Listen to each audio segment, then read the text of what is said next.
Hello gestures, कैसे आप सब। आशा करता हूँ कि आप सब बहुत अच्छे से होंगे। मैं हूँ आपका म्यूजिक टीचर प्रिंस और आज के इस लेसन में हम रिदम के कंसेप्ट को समझेंगे। जैसा कि हमने लास्ट लेसन में बीट के कंसेप्ट को समझा था कि बीट किसे कहते हैं। बीट बीट क्या था, एक पर्टिकुलर टाइम इंटरवल के अंदर कितनी बार हिट होता है उसे हम बीट कहते हैं या ताल कहते हैं। तो आज रिदम को हम समझेंगे।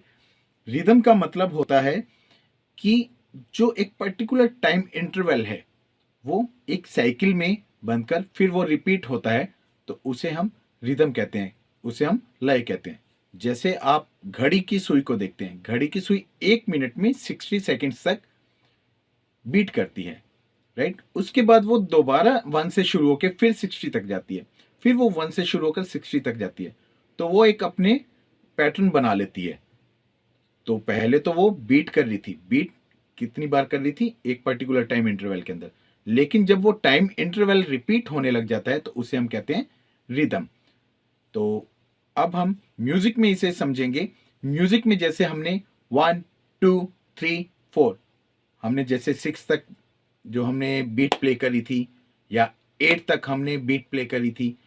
म्यूजिक में जो ताल होती है वो अलग अलग मात्राओं पे होती है। जैसे हमने काउंट किया था 1 2 3 4 5 6 7 8, कहरवा ताल में 8 मात्रा होती हैं। जो ये काउंटिंग है हम इन्हें मात्रा बोलते हैं। और जैसे 1 2 3 4 5 6 हमने किया था वो दादरा ताल में आती है। तो ये कंसेप्ट हम बाद में समझेंगे, एक्सप्लेन काफी करेंगे इन्हें। लेकिन आज जो हम कर रहे हैं इसे हम इस तरह से समझेंगे कि वो जो 8 तक काउंटिंग थी, 8 तक काउंटिंग में मैंने कितनी बार बीट प्ले की थी, 1 2 3 4 5 6 7 8। ओके, तो अब मैं रुक गया, ये होगी हमारी ताल। लेकिन अगर मैं इसी बीट को दोबारा प्ले करूं, फिर प्ले करूं, फिर प्ले करूं, तो वो एक रिदम बन जाएगी। वो एक साइकिल जो है वो एक रिदम बन जाएगी। कैसे, 1 2 3 4 5 6 7 8, 1 2 3 4 5 6 7 8, 1 2 3 4 5 6 7 8। तो ये क्या बन गया, ये रिदम बन गई।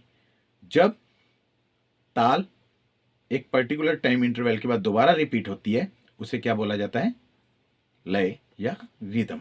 तो रिदम जो है म्यूजिक में वो 3 तरह की होती है। नंबर 1 स्लो, जिसे हम कहते हैं विलंबित लय या कह सकते हैं स्लो रिदम। उसके बाद आता है मीडियम, मध्य लय, और उसके बाद आता है फास्ट यानी कि द्रुत लय। तो द्रुत का मतलब होता है फास्ट, मध्य का मतलब मीडियम, और स्लो का मतलब होता है विलंबित।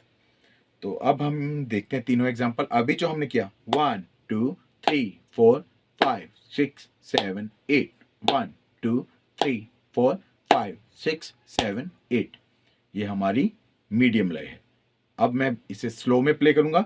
1 2 3 4 5 6 7 8, 1 2 3 4 5 6 7 8।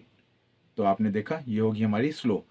लेकिन चाहे वो स्लो हो चाहे वो मीडियम हो, उसके बीच का जो गैप रहेगा वो इक्वल टाइम ही रहेगा। ये नहीं 1 2 3 4, ऐसे नहीं होगा। जो टाइम रहेगा वो इक्वल रहेगा। अब मीडियम में क्या था, 1 2 3 4 5 6 7 8।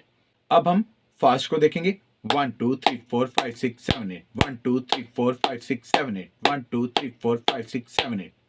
तो ये होगा हमारे 3 एग्जाम्पल रिदम के, स्लो, मीडियम और फास्ट।